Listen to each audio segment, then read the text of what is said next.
Rain doesn't wash away sins. It just turns the ground beneath them into mud. Beatrix knew this better than anyone. Her family spent 50 years drowning in debt, while the duke who put them there lived on a hill of gold. Now, a storm was tearing the coast apart. Her carriage wheel was shattered in a ditch, and the only light for 10 miles belonged to the man she was raised to kill. Survival, it turned out, required a heavy toll. The wind off the Northumbrian coast did not blow. It battered. It came in vicious horizontal sheets, carrying the bitter taste of salt and the threat of hypothermia. Beatrix Alden gripped the edge of the velvet seat as the hired carriage lurched violently. The wood groaned. The leather straps snapped like musket fire. And then the inevitable happened. The carriage dropped, throwing Beatrix against the opposite door. A sickening crack echoed above the roar of the gale. The left rear axle had surrendered. The ancient sway-backed mare pulling the rig let out a panicked scream, thrashing in the traces. Beatrix pushed herself upright, tasting copper where her teeth had clipped her lip. She kicked the door open. The storm immediately invaded, soaking her wool pelisse in seconds. Miss! Thomas, the young driver she had hired in the village with her last 3 shillings, was already on the ground, fighting to unhitch the terrified horse. "She's done for. The wheel's splintered to sawdust." Beatrix stepped down into the mud. It swallowed her boots past the ankles. The cold was a physical blow, punching the breath from her lungs. She looked down the dark, twisting road. They were miles from the village of Oakhaven. There were no farmhouses here, no taverns, just the desolate, brutal expanse of the moors, and towering above it all, perched on the cliffs like a black gargoyle against the bruising sky, was Highcliffe Manor. The Pendleton estate, her stomach seized, a knot of revulsion so pure it momentarily eclipsed the freezing rain. "We have to walk back," Beatrix said, shouting over the wind. "To the village." Thomas shook his head frantically, rainwater sluicing off his cap. "It's 5 miles, Miss Alden. In this dark, we'll step off the ridge and break our necks. The river's already flooded the lower road. We can't go back." He pointed a trembling, mud-caked finger up the jagged hill. "We have to go up, to the manor." "No." The word left her lips before she could think. "Absolutely not." "We'll die out here," Thomas cried, his voice cracking with adolescent terror. He was right. Beatrix could already feel the numbness creeping into her fingers. Her dress was a dead weight dragging her down. She stared up at the iron gates looming in the distance. The Pendletons, the family that had systematically bled the Aldens dry. 50 years ago, her grandfather and the previous duke had been partners in a copper mine. The duke had rewritten the contracts, stolen the land rights, and triggered a legal war that spanned 3 generations. The Pendletons had armies of solicitors. The Aldens had pride. Pride, Beatrix had learned, did not pay the butcher. Pride did not buy medicine for a dying father. Pride merely sat in the corner of a freezing cottage and watched you starve. Arthur Pendleton, the current duke, had finalized her family's ruin. 2 years ago, he called in the final debts. They lost the ancestral home. They lost everything. Beatrix would rather let the Moor claim her than knock on his door. But she looked at Thomas. The boy's lips were blue. He was shivering violently, clutching the mare's reins as if they were a lifeline. She couldn't let him die for her family's ghost. "Fine!" Beatrix spat, the rain washing the blood from her chin. "Grab the bags. We walk." The trek up the hill was an exercise in slow, agonizing torture. The gravel road had turned into a river of sludge. Every step required monumental effort. Beatrix's soaked skirts clung to her legs, wrapping around her ankles like iron chains. The wind tore the pins from her hair, whipping heavy, wet strands across her face. She focused on putting one foot in front of the other. She fueled her muscles with a burning, bitter hatred. She pictured Arthur Pendleton. She had only seen him twice, from a distance. Once at a magistrate's hearing, and once riding through the village on a black gelding, looking utterly bored by the world he owned. He was a man made of sharp angles and cold indifference, a man who tallied human lives in ledgers. By the time they reached the towering oak doors of Highcliffe Manor, Beatrix couldn't feel her feet. Her breathing was a ragged, painful wheeze. Thomas leaned heavily against the stone archway, coughing. Beatrix didn't search for a bell. She balled her frozen hand into a fist and hammered on the heavy wood until her knuckles bruised. "Open the door, you bastard," she thought, the delirium of the cold beginning to set in. "Open the door and look at what you've done." The door didn't creak when it opened. It glided, heavy and silent, revealing a cavernous, poorly lit foyer. An elderly butler stood in the gap, holding a candelabra. The flickering light caught the shock on his deeply lined face. "Good God," the man muttered, stepping back.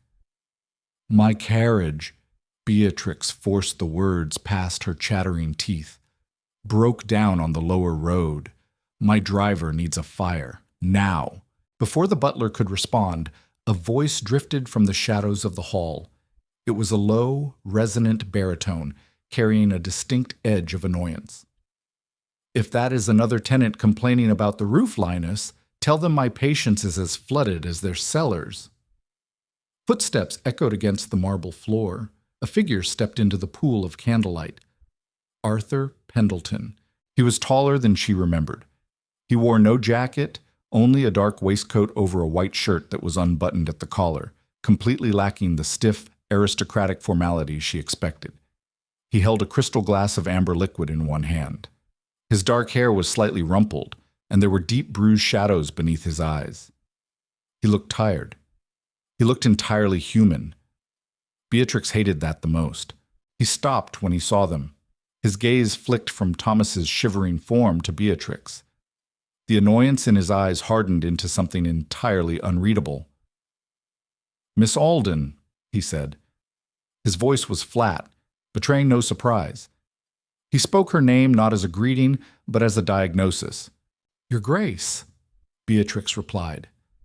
She tried to stand taller, attempting to summon the righteous fury that had carried her up the hill, but a violent shudder racked her body, ruining the effect. She swayed, a puddle of muddy water forming rapidly around her boots. Arthur didn't gloat. He didn't smile. He turned sharply to the butler. "Linus, take the boy to the kitchens. Have Mrs. Higgins boil water and get him out of those clothes. Wrap him in blankets by the hearth." "Yes, Your Grace." Linus hurried forward, gently taking Thomas by the shoulder. "Wait," Beatrix croaked, reaching out. "I will go to the kitchens as well." Arthur stepped into her path. The heat radiating from him was palpable in the freezing air. He smelled of wood smoke, old paper, and expensive scotch. "You will not," he said calmly. "You are turning blue, Miss Alden. The kitchen is a 10-minute walk through drafty corridors. You will freeze before you reach the servants' stairs." "I would prefer to freeze than accept your hospitality," she snapped, though her voice lacked any real venom. She was simply too tired. Arthur looked down at her. Up close, his eyes were a piercing, stormy gray.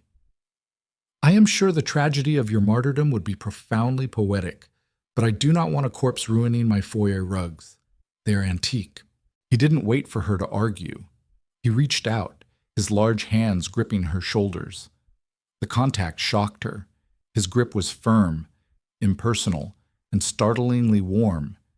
He practically dragged her out of the howling doorway, kicking the heavy door shut behind them with a definitive thud. The sudden silence of the house was deafening. "Take off your coat," he ordered, setting his glass down on a side table. "Don't touch me." Beatrix slapped at his hands, pulling away. She fumbled with the wet ribbons of her pelisse. Her fingers were numb, clumsy, refusing to obey her brain. She pulled at a knot, her frustration mounting until tears pricked the corners of her eyes. It was humiliating. To be reduced to this, fumbling like a child in the house of her enemy. Arthur watched her struggle for precisely 3 seconds. "Cease your pride for 5 minutes, Alden."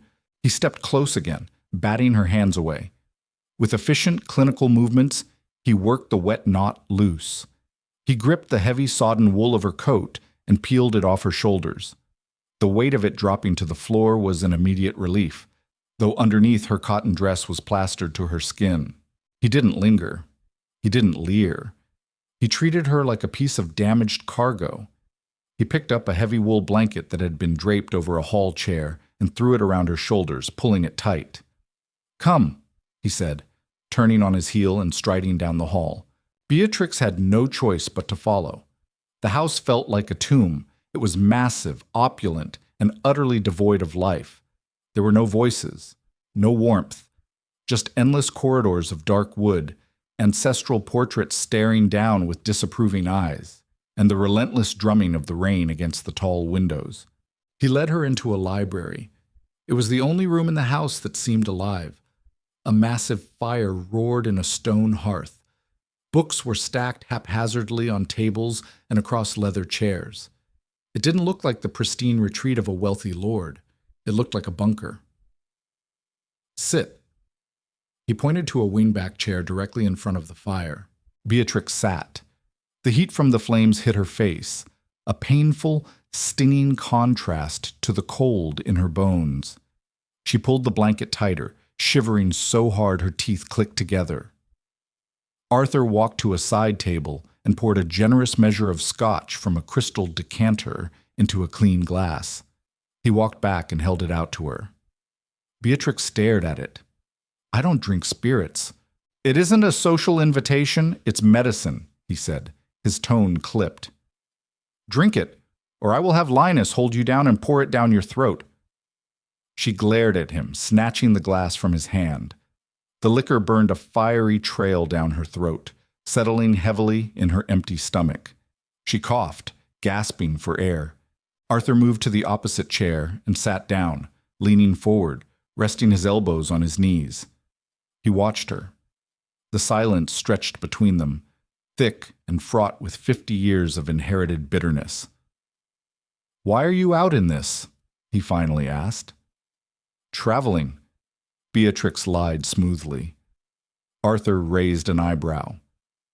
"In a rented gig with a boy who barely knows how to hold reins during the worst gale of the season? Your family may be bankrupt, Miss Alden, but I never pegged you for suicidal. We are bankrupt because of you." The words flew out, sharp and unthinking. A muscle feathered in Arthur's jaw. He didn't look away. "You are bankrupt because your father mortgaged his remaining lands on a failing textile mill that burned to the ground. I merely collected the legal debts owed to my estate. That is how the world works. You stole the rights to the copper seam. You bled us dry in the courts." "My grandfather secured the rights," Arthur corrected quietly. "Your grandfather failed to read the contract." "So you feel no guilt?" Beatrix challenged, her voice trembling, whether from the cold or the anger she no longer knew. Arthur leaned back, the shadows from the fire playing across his face, turning his expression into a mask of stone. "Guilt is a luxury for the idle. I have an estate to run, Miss Alden. I don't have the time to weep over the ledger." He stood up abruptly. "Mrs. Higgins will bring you dry clothes. I suggest you stay close to the fire. The storm is predicted to last 3 days. It seems we are stuck with one another." He walked toward the door, pausing at the threshold without looking back. "Try not to burn the house down while I'm asleep. I assure you, it is fully insured and you won't get a penny." The clothes Mrs. Higgins provided smelled of lavender and disuse. It was a dark blue morning dress, fine merino wool, 10 years out of fashion, and at least 2 sizes too large. Beatrix rolled the sleeves up to her wrists and belted it tightly at the waist. It felt strange to wear Pendleton wool. It felt like wearing enemy colors. By the time she emerged from the small dressing room attached to the library, the fire had burned down to a steady, pulsing glow. Arthur was not asleep. He was sitting exactly where she had left him, a leather-bound ledger open on his lap, a fresh glass of scotch in his hand. He glanced up as she entered. His eyes flicked over the dress, recognizing it, but he said nothing. "Is Thomas all right?" Beatrix asked, hovering near the edge of the hearth. She felt incredibly exposed. The storm outside had escalated. The wind howled down the chimney like a dying animal, rattling the iron grate. "The boy is fine. He ate half a loaf of bread and is currently snoring by the kitchen stove," Arthur said, closing the ledger. He rubbed the bridge of his nose, a gesture that made him look older than his 30 years. "Sit down, Miss Alden. Hovering makes me anxious." Beatrix took the chair opposite him. She tucked her bare feet. Her muddy boots had been spirited away by a silent maid beneath the hem of her skirt. "Whose dress is this?" she asked. The silence in the room was too heavy. She needed to fill it, if only to keep her mind off the fact that she was trapped. "My mother's," Arthur replied. He took a sip of his drink. "Before she died." Beatrix blinked, caught off guard. I'm sorry. Don't be. It was 20 years ago." He set the glass down. "She despised this house. She said the damp got into her bones. She preferred London." "Why don't you go to London then?" Beatrix asked, her tone sharpening defensively. "You have the wealth for it. You don't have to stay here, counting your shillings and terrorizing the locals." Arthur laughed. It wasn't a pleasant sound. It was short, dry, and entirely devoid of humor. "Terrorizing the locals. Is that what I am? The bogeyman of Oakhaven?" "You evicted 3 families last month." "I moved 3 families from cottages whose roofs were collapsing to newly built lodgings in the next valley because this land is sinking," Arthur corrected, his voice hardening. "But I suppose the truth doesn't make for good gossip in the village tavern." Beatrix frowned. "That isn't what people say. People say what is easiest to believe." He leaned forward again, fixing her with that intense, unnerving stare. "It is much easier to believe that the Duke is a monster who drinks blood for breakfast. It absolves everyone else of responsibility. It is easier for you to hate me than to admit your father was a reckless fool who gambled his family's future and lost." "Do not speak of my father," Beatrix said, her voice dropping to a lethal whisper. Her hands gripped the armrests of the chair. "You know nothing of him." "I know he came to this very room 5 years ago and begged my father for an extension on his loan," Arthur said quietly. The cruelty of the statement was in its flat, factual delivery. "I know," he cried. "I know my father laughed at him."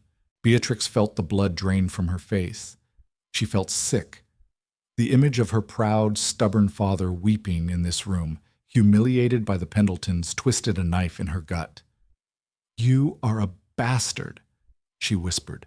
"I am a realist," Arthur replied smoothly. But there was a flicker of something in his eyes. Not regret, but perhaps a fleeting acknowledgement of the brutality of his words. He looked away, staring into the flames. "My father was a hard man. He built an empire out of dirt and litigation. When he died, he left me a ledger full of debts to collect and a county full of people who wanted my head on a pike. I did what I had to do to keep the estate from collapsing." "You ruined us to save yourself." "Yes." Arthur looked back at her, entirely unapologetic. "I did. And if you were in my position, you would have done the exact same thing to protect your family." "I would never—" "You would." He cut her off, his voice rising, filling the room. "You hauled a teenage boy out into a lethal storm tonight because you were too proud to stop. You nearly killed him, and yourself, to save your pride. Don't sit there in my dead mother's dress and lecture me on morality, Beatrix." Hearing her first name on his lips sent a strange shockwave through her. It was too intimate, too real. Beatrix stood up, her chest heaving. "I am going to sleep. Where is my room?" Arthur didn't move. He looked up at her, his expression weary, the sudden flash of anger dissipating as quickly as it had arrived. "Third door on the left, top of the stairs. There is a fire lit." Beatrix turned and marched toward the door. She wanted to slam it. She wanted to break something. "Miss Alden." Arthur's voice stopped her at the threshold. She paused, refusing to look back at him.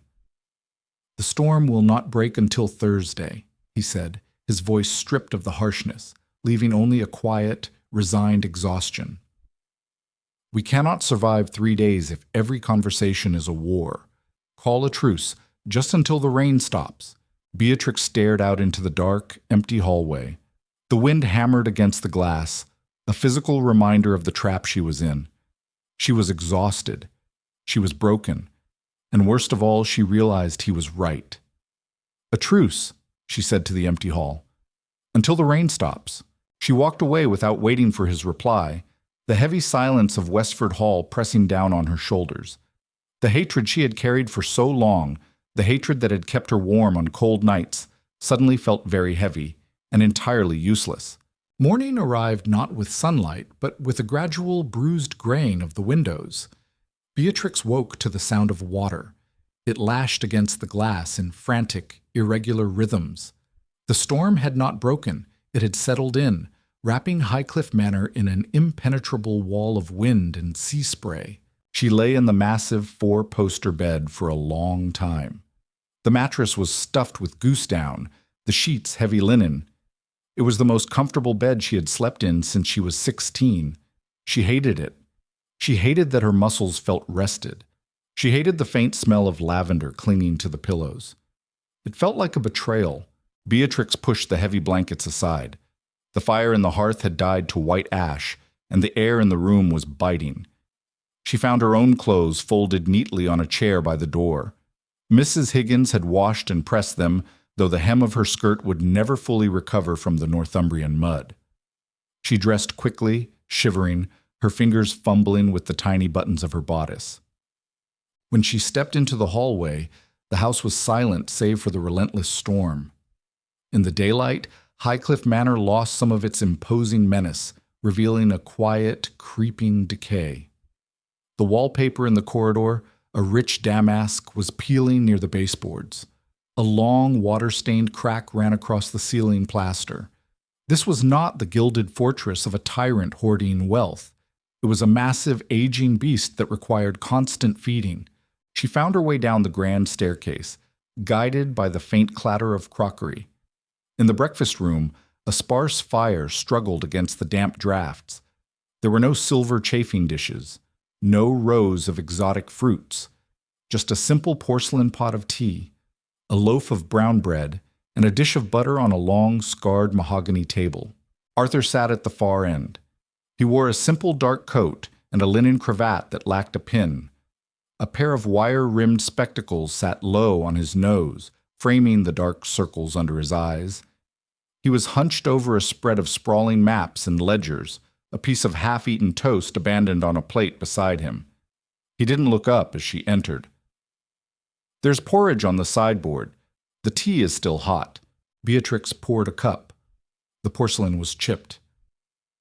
"I expected quail eggs and imported hothouse peaches, Your Grace." Arthur turned a page in his ledger, his pen scratching sharply against the paper. "My apologies. The supply wagon from York usually braves the floods just to satisfy my delicate palate. They must be late." She sat down opposite him, wrapping her cold hands around the teacup. "Did you sleep?" "For a few hours." He finally looked up, pushing the spectacles up the bridge of his nose. The glass caught the gray light from the window, momentarily hiding his eyes. "The roof over the west gallery is failing. Linus and I spent the better part of the night patching it from the inside with tar canvas to keep the water off the portraits." Beatrix looked at his hands. His knuckles were raw, scraped clean of skin in several places, and stained black with pitch. He caught her staring and casually folded his hands beneath the table. "I see my driver survived the night," Beatrix said, changing the subject. "Thomas is currently in the kitchens, eating his weight in bacon and entertaining the scullery maids with exaggerated tales of his near-death experience. He seems resilient." "He's a good boy. He just needed the work." Arthur picked up his pen again. "You shouldn't have hired him. You knew the weather was turning." "I had to get to Edinburgh," Beatrix said, her spine stiffening. The truce felt fragile, a thin pane of glass waiting to shatter. "I have a position waiting for me. A governess for a merchant's family. If I am not there by Monday, they will give the post to someone else." Arthur stopped writing. He didn't look up immediately. When he did, his expression was unreadable. A governess, the proud Beatrix Alden wiping the noses of a spice merchant's brat. "It is honest work," she snapped, the heat rising in her cheeks. "It pays for my lodgings. It pays for my food. I don't have an inherited vault to rely on." "No, you don't." He shifted his gaze to the map spread before him. "Come here." Beatrix hesitated. "I'm not going to throw you to the hounds, Miss Alden. Come here." Reluctantly, she set her tea down and walked around the long table, stopping a careful 3 feet from his chair. She looked down at the parchment. It was a topographical map of the county. Hundreds of tiny squares were drawn across the valleys and hills. "Do you see this?" He pointed a stained finger at a cluster of squares near the river bend. "That is the lower valley, 7 tenant farms. The river breached its banks at 2 o'clock this morning." Beatrix sucked in a breath. "The families?" "Evacuated yesterday afternoon to the high ground near the old abbey," Arthur said quietly. "But the crops are gone. The winter wheat is drowned. 3 dozen head of sheep swept away." He moved his finger to another section, a jagged line near the coast. "The sea wall at Miller's Point collapsed. The salt water has ruined the soil for the next 5 years. 2 fishing sloops smashed against the rocks." He leaned back in his chair, running a hand through his hair. "I'm not counting gold in my vault, Beatrix. I'm trying to figure out how to buy enough grain to keep 400 people from starving this winter, because the land they live on just tried to kill them. My father squeezed this estate dry. He took everything and reinvested nothing. He left me the title and the debt of survival." Beatrix stared at the map. She recognized the boundaries. She recognized her own family's former lands subsumed into the massive, bleeding beast of the Pendleton estate. She had spent 2 years imagining Arthur sitting in a velvet chair, laughing at her family's ruin. She looked at his scraped, tar-stained hands. The reality was much heavier and infinitely more complicated. "Why are you showing me this?" she asked, her voice losing its edge. Arthur looked up at her, the exhaustion plain on his face. "Because you are determined to see me as the villain in your tragedy, and frankly, I am too tired to play the part." The truce held, mostly because survival demanded it. By mid-afternoon, the wind shifted. It no longer battered the front of the manor. It hammered the east wing with a focused, shrieking intensity. Beatrix was in the library, trying to read a remarkably dull volume on agricultural crop rotation, the only books Arthur seemed to own, when the sound of rending wood echoed through the floorboards. It wasn't a crack. It was a deep guttural groan, like the ribs of a great ship giving way. Arthur bolted upright from his desk. "The archives!" He didn't wait for her. He sprinted out the door. Beatrix dropped the book and followed, gathering her skirts as she ran down the long, freezing corridor toward the rear of the house. The estate archives were located in a sunken room off the east wing, half below ground level to protect the documents from fire. It was a fatal design flaw in a flood. When Beatrix reached the top of the stone stairs leading down to the room, the smell of damp earth and rot hit her like a physical blow. The heavy oak door was wedged open. At the bottom of the steps, Arthur was standing in calf-deep freezing black water. A section of the stone window well had buckled under the pressure of the saturated earth outside. Muddy water was pouring through the shattered glass in a thick, relentless waterfall. The archives housed floor-to-ceiling iron racks stacked with wooden crates and leather-bound ledgers. The history of the county, the birth records, the land deeds, the tenant contracts, the very things that kept the fragile order of their world intact. "Linus!" Arthur bellowed, his voice echoing over the roar of the rushing water. He waded toward the back wall, violently yanking a heavy crate from the lowest shelf just as the water level reached its base. "Linus, get the footmen!" "There are no footmen!" Beatrix shouted down the stairs. "He sent them to the village yesterday to help with the sandbags, remember?" Arthur turned, chest heaving. He realized she was right. It was just him, Linus, whose heart was too weak for heavy labor, Mrs. Higgins, and the scullery maids. and her. He didn't ask for her help. He just turned back to the shelves, grabbing an armful of massive waterlogged books. He slogged toward the stairs, dumping them unceremoniously onto the dry landing. "The bottom 3 shelves," Arthur gasped, wiping muddy water from his eyes. "If we lose the deeds from the 18th century, the Crown will tie the estate up in probate courts for a decade. Hundreds of families will lose their leases." Beatrix didn't think. She didn't calculate the irony of saving the Pendleton Empire. She looked at the water rising steadily against the ancient iron racks. She kicked off her leather boots. She unbuttoned the cuffs of her dress, rolling the sleeves past her elbows, and marched down the stone steps. The water was agonizingly cold. It felt like walking into crushed ice. It instantly soaked through her stockings and the heavy wool skirt, dragging her down like lead. She waded past Arthur, her breath catching in her throat, and reached the first shelf. "What are you doing?" Arthur demanded, turning back from the stairs. "Get out of the water, Beatrix." "Shut up and carry," she snapped.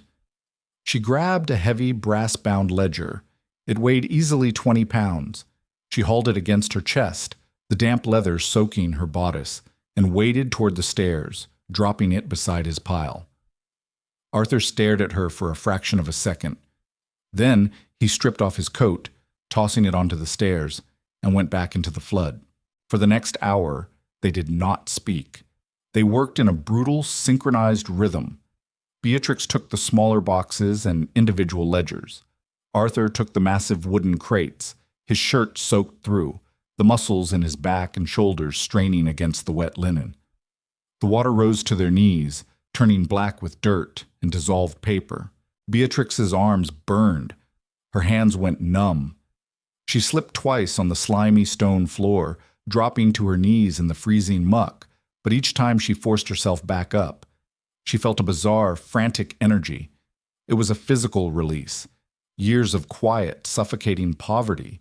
Years of sitting in drafty rooms holding her pride like a shield. It was all dissolving in the freezing water. Here, in the dark, hauling wet paper, she was finally fighting back against the storm. "Last crate," Arthur grunted. He was struggling. The wood was waterlogged, the iron hinges rusted. He hauled it off the bottom shelf, but his boots slipped on the submerged flagstones. He pitched backward. Beatrix lunged.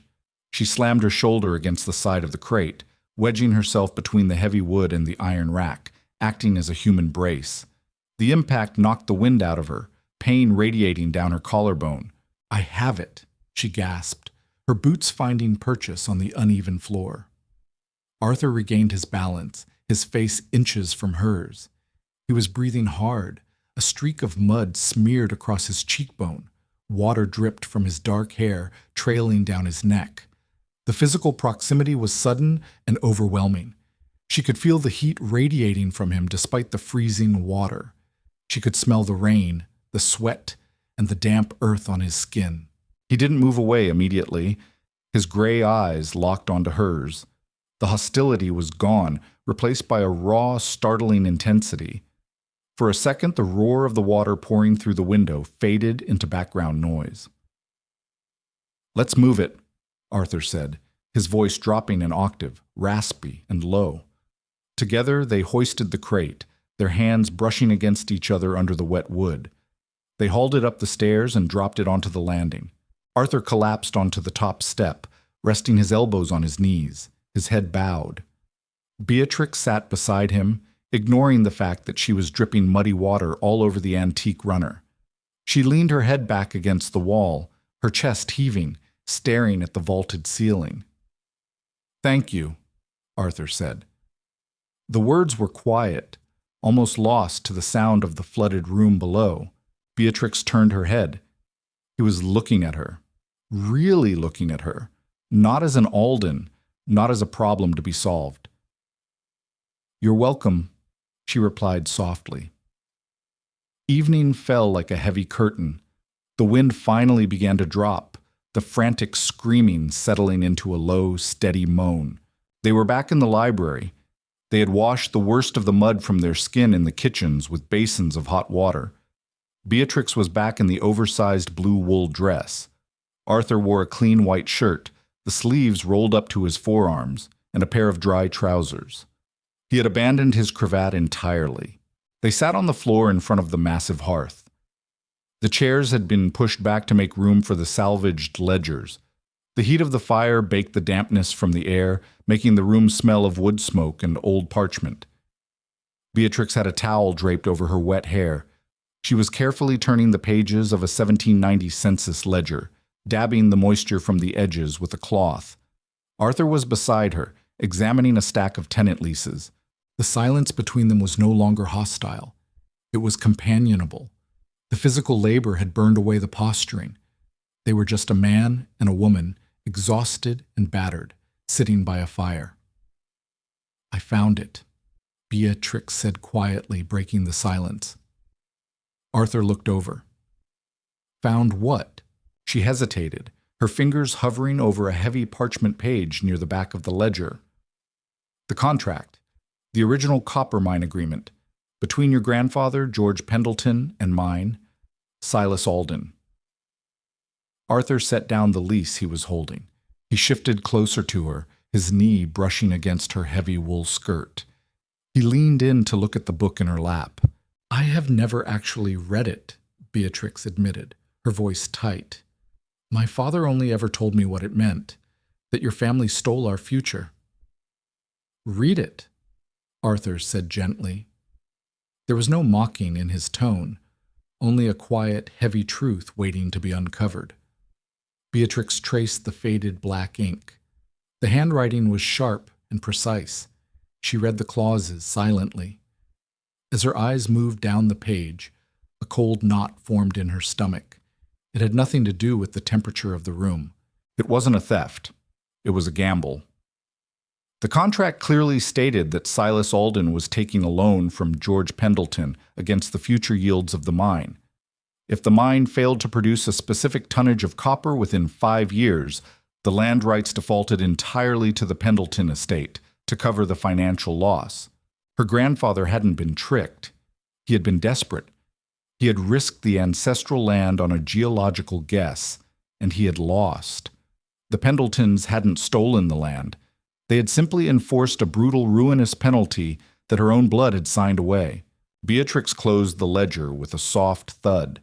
She stared at the leather cover. All her life, she had built her identity around being the victim of a great injustice. Her hatred for the Pendletons was the only inheritance she had left. Without it, she was just the daughter of a foolish man who made terrible choices. Tears pricked her eyes. She refused to let them fall. She clamped her jaw shut, looking away from Arthur, staring into the flames. "He knew," Beatrix whispered, the realization tasting like ash. "My father knew this was the truth. He just couldn't bear the shame of what his own father had done. So he blamed yours." Arthur didn't say, "I told you so." He didn't gloat. He reached out and gently laid his hand over hers, resting on top of the ledger. His skin was warm, the knuckles still scraped and bruised. "My father knew too," Arthur said quietly. "And he used it. He used your father's shame to bleed him for every penny he had left, through interest and legal fees. He didn't just take the land, he humiliated him, because my father was a cruel man who enjoyed breaking people." Beatrix turned to look at him. His face was entirely open, stripped of the aristocratic mask. "We are carrying the ghosts of foolish men, Beatrix," Arthur said, his thumb lightly tracing the back of her hand. The touch sent a jolt of electricity up her arm, entirely bypassing her exhaustion. "We let their pride and their cruelty dictate our lives. I have spent my entire life trying to fix the damage my father caused, and everyone still looks at me and sees him." "I saw him," Beatrix admitted, her voice trembling. "When I knocked on your door, I wanted to see him." "And now?" Arthur asked. He moved slightly closer. The distance between them was practically non-existent. The firelight caught the silver flecks in his gray eyes. Beatrix looked down at his hand covering hers. She felt the steady, reassuring pulse of his wrist. She looked at the mud still trapped beneath his fingernails. He was real. He was flawed, burdened, and painfully honorable. Now, Beatrix breathed, looking back up into his eyes. I just see you. Arthur's gaze dropped to her lips for a fraction of a second. The air in the room suddenly felt incredibly thin. The magnetic pull between them was undeniable, forged in the freezing water of the archives and the quiet tragedy of an old ledger. He lifted his hand from hers, bringing it slowly up to her face. His rough fingertips gently pushed a damp strand of hair behind her ear. Beatrix didn't pull away. She leaned slightly into his palm, a tiny, involuntary surrender. A heavy log shifted in the fireplace, sending a shower of sparks up the chimney with a loud crack. The sound shattered the spell. Arthur pulled his hand back as if he had been burned. He cleared his throat, suddenly looking anywhere but at her. "It is late," he said, his voice strained, the aristocratic distance rushing back into his posture like a tide. He stood up abruptly. "We should sleep. The rain is stopping. The roads might be passable by noon tomorrow." Beatrix felt a sudden, sharp ache in her chest. The reminder of tomorrow. The reminder that this was just a truce confined to the walls of a flooded house. Tomorrow, the storm would end. Tomorrow she would get back in a carriage and go to Edinburgh to be a servant. And he would remain the Duke of Highcliffe, trapped in his castle of debt. "Yes," Beatrix said, standing up and smoothing her skirts. She refused to let him see the disappointment in her eyes. She gathered her damp towel. "Tomorrow. Good night, Your Grace." She walked out of the library, the heavy silence of the house pressing down on her once more, leaving Arthur alone in the firelight with the ghosts of their fathers. The silence was heavier than the storm. Beatrix woke to a room devoid of wind. The frantic, rattling assault against the window panes had ceased, replaced by a dripping, sodden stillness. Gray light, pale and anemic, bled through the glass. Thursday had arrived. She threw off the heavy duvet. The cold in the room was no longer biting, it was merely damp, settling into the joints like old age. She found her own clothes draped over the wooden valet in the corner. They were perfectly dry, pressed stiff by Mrs. Higgins's irons, but they felt foreign. Her blue wool dress, the armor she had worn for 2 years of genteel poverty, now felt like a costume. Beatrix dressed slowly. Her muscles ached with a deep lactic burn from hauling the waterlogged ledgers. A dark bruise had blossomed along her left collarbone where she had braced the heavy wooden crate. She pressed 2 fingers against it, wincing at the sharp flare of pain. It was a tangible, ugly reminder that the night in the archives had been real. The heat of Arthur's hand over hers, the raw vulnerability in his eyes, the terrifying magnetic pull between them. It had all vanished with the popping of a log in the fireplace, replaced by the rigid formal walls of Highcliffe Manor. She walked downstairs. The house was awake, humming with a frantic damage control energy. Maids hurried past with buckets of dirty water. Footmen, returned from the village, were dragging soaked rugs out the front doors. Beatrix found Thomas in the courtyard. The boy was covered in grease, tightening a bolt on the carriage with a massive iron wrench. He looked up, wiping his forehead with the back of a filthy hand. "Morning, Miss Alden." Thomas grinned. He looked remarkably alive. "Mr. Linus found an old wheel in the carriage house. The hub's a bit tight, but she'll roll. The roads to York are thick with mud, but the post-rider came through an hour ago. Said they're passable if we take it slow." "You did well, Thomas," Beatrix said, her voice sounding hollow to her own ears. "How soon can we leave?" "Give me an hour to hitch the mare and double-check the axles. We'll be off before 10. Beatrix nodded and stepped back inside. She should have felt relief. She was escaping. She was leaving the lion's den, her life intact, her path forward clear. The merchant family in Edinburgh, the Carmichaels, were expecting her by Monday. She would teach their daughters French and piano. She would eat cold meals in a nursery.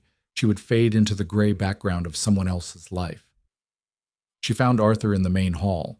He was standing by the massive front doors, flanked by his estate manager and two tenant farmers.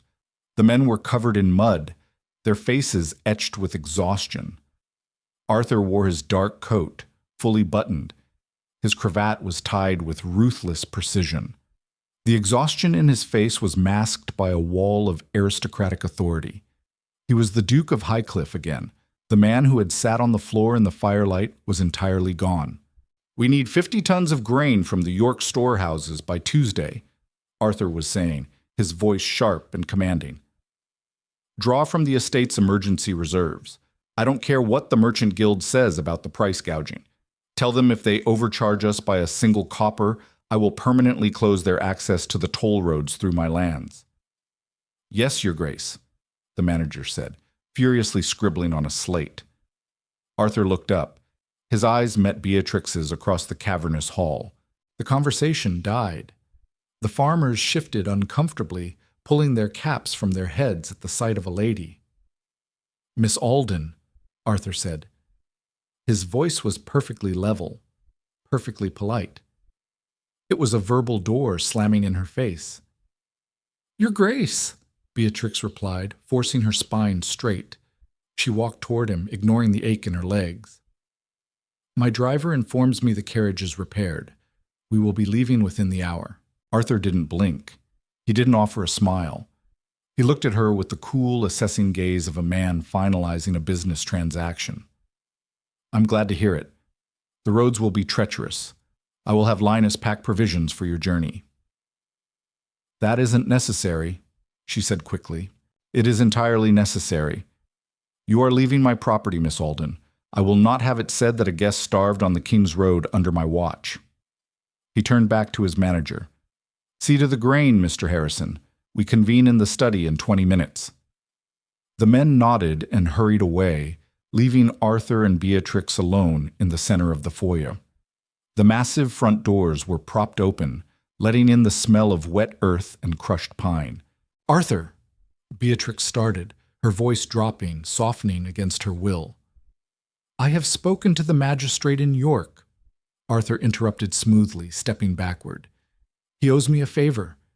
He will provide you with a letter of introduction that should smooth your transition with the Carmichael family in Edinburgh. A duke's recommendation carries a certain weight, even in the city." Beatrix felt a cold flush of anger. He was managing her.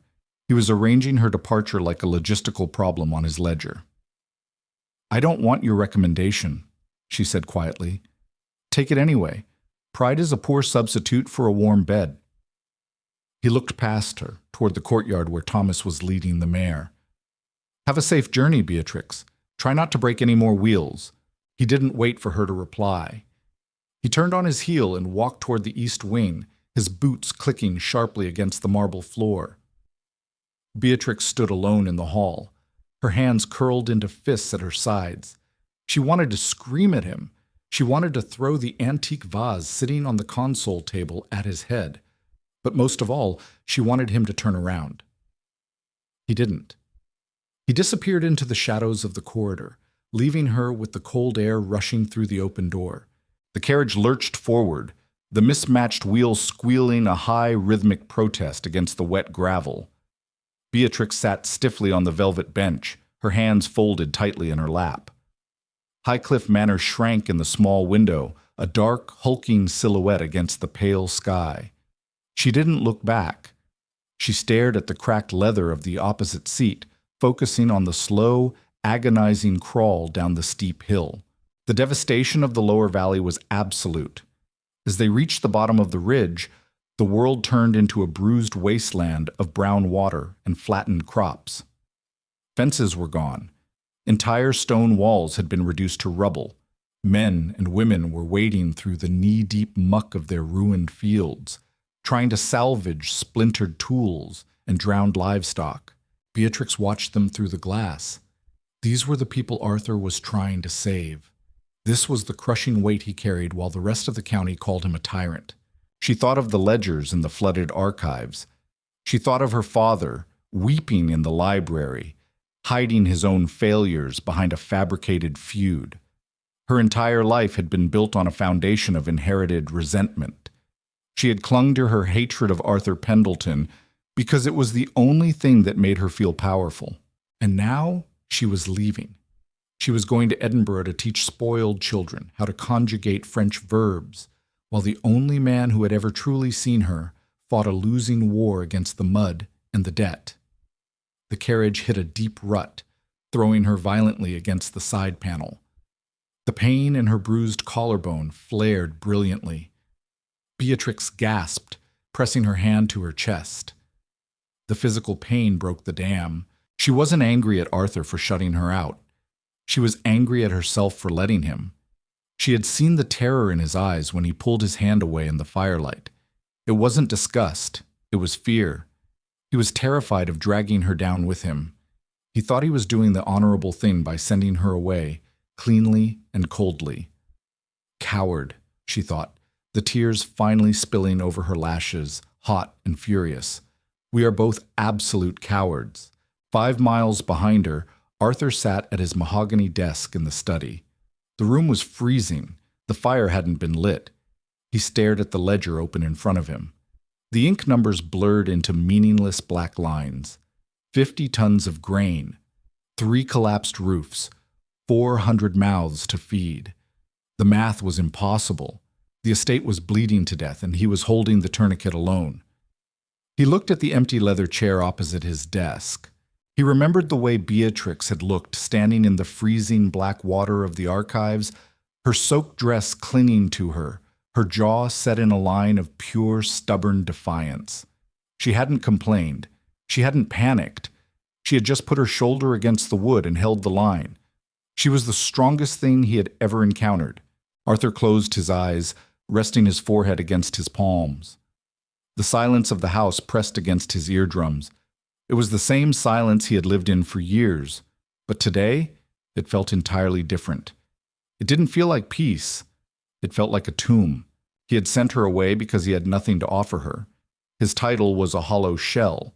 His vaults were empty. He was a man chained to a sinking ship, and he refused to chain her to it as well. He had played the cold, unfeeling duke in the foyer because it was the only way to make her leave without looking back. But as he sat in the dark, breathing in the smell of old paper and damp stone, a bitter realization struck him. He wasn't protecting her. He was protecting himself. He was protecting himself from the vulnerability of asking her to stay. He was terrified that if he offered her the reality of his life, the debt, the mud, the endless grinding labor, she would look at him with pity and leave anyway. It was easier to push her out the door. It was easier to be the villain. Arthur stood up so fast his heavy oak chair tipped backward, crashing to the floor. He didn't bother to pick it up. He didn't grab his coat. He burst out of the study and sprinted down the corridor, his boots slipping on the marble tile. "Linus!" Arthur's voice shattered the quiet of the foyer, echoing off the vaulted ceilings. The old butler emerged from the dining room, looking startled. "Your Grace?" "Saddle the black gelding. Now, tell the stable boy to leave the riding crop. Just get the bridle on him." Linus blinked. "Your Grace, the roads are knee-deep in—" "Linus, if that horse is not at the front steps in 3 minutes, I will ride you down the hill." Arthur didn't wait. He threw open the heavy front doors and ran out into the damp, gray morning, the cold air hitting his face like a physical blow. The Miller's Crossing Bridge was a mangled wreck of splintered timber and twisted iron. The river, swollen with 3 days of torrential rain, had ripped the center pylons completely out of the bedrock. Thomas pulled the carriage to a violent halt, the horses snorting and tossing their heads in panic at the sound of the rushing water. Beatrix threw open the carriage door and stepped out into the mud. She walked to the edge of the embankment. The water was violently brown, churning with debris, uprooted trees, sections of fence, the bloated carcass of a sheep. The road to York and the road to Edinburgh was gone. "We can't cross that, miss," Thomas yelled over the roar of the river, his voice cracking. "We'll have to turn back. Take the northern ridge road. It'll add 2 days to the journey." Beatrix stared at the broken bridge. The universe was screaming at her. The storm, the broken wheel, The flooded archives, the destroyed bridge. It was a relentless, violent series of barricades, all designed to keep her exactly where she was. "We aren't turning back," Beatrix said softly. Thomas frowned, stepping down from the driver's box. "Miss? The water's 10 feet deep and moving like a runaway train." "I know." Beatrix turned around. She looked back up the long, winding road that led to Highcliffe Manor. She took a deep breath, the cold air filling her lungs, sharp and clean. "Unhitch the mare, Thomas. Take her up to the northern ridge and find a farm that needs hands. Keep the carriage. Sell it. Keep the coin." "Miss Alden, what are you talking about? Where are you going?" Before she could answer, the heavy rhythmic thud of hooves cut through the sound of the river. Beatrix turned. A massive black horse was tearing down the valley road at a full, reckless gallop. Mud flew from its hooves in violent arcs. The rider was bent low over the animal's neck, his dark hair whipping in the wind, a white linen shirt billowing wildly against the gray landscape. Arthur. He pulled back hard on the reins, the gelding rearing slightly, its hooves sliding in the deep muck. The horse came to a halt 10 yards from the carriage, sides heaving, steam rising from its black coat in the damp air. Arthur swung down from the saddle. He didn't look like a duke. He looked like a man who had been fighting a war. His boots were coated in mud. His white shirt was splattered with dirt. He was breathing heavily, his chest rising and falling in sharp, jagged rhythms. He marched toward her. He didn't look at Thomas. He didn't look at the broken bridge. He locked his gray eyes on Beatrix, and the intensity in them practically set the air on fire. Beatrix stood her ground. Her heart was hammering violently against her ribs, a frantic bird trapped in a cage. Arthur stopped 2 feet in front of her. For a long second, neither of them spoke. The sound of the raging river faded into white noise. "The magistrate in York is an idiot," Arthur said. His voice was ragged, stripped of all its smooth, aristocratic polish. Beatrix blinked. "What?" "He's an idiot, and the Carmichael family in Edinburgh are notorious tightwads who will work you to the bone and lock you in a drafty nursery." Arthur took a step closer. The heat radiating from him was a physical force. "You are not going to Edinburgh. You do not give me orders." Beatrix shot back, though her voice lacked any real venom. It was trembling. "I am not giving an order. I am making a concession." Arthur reached out and grabbed her hands. His grip was entirely desperate. His fingers dug into hers, rough and warm. "I am a coward, Beatrix. I let you walk out of that door because I was terrified of what would happen if I asked you to stay." "You have nothing to offer me," she repeated his own unspoken excuse, her eyes searching his face. "You said it yourself. Your estate is bleeding. You're drowning in debt." "I am," he agreed instantly, stepping so close she had to tilt her head up to look at him. "I have no gold in my vaults. My roof is leaking. Half my lands are underwater. If you stay with me, there will be no London seasons. There will be no silk dresses. There will just be ledgers and mud, and a house that requires constant back-breaking labor to keep from collapsing into the sea." Beatrix stared at him, the tears she had held back in the carriage finally cresting over her lower lashes. "Then why did you ride after me?" "Because I cannot do it without you," Arthur said, the raw honesty of the admission fracturing his voice. "I have spent my whole life fighting this war alone, holding up the walls because it was my duty.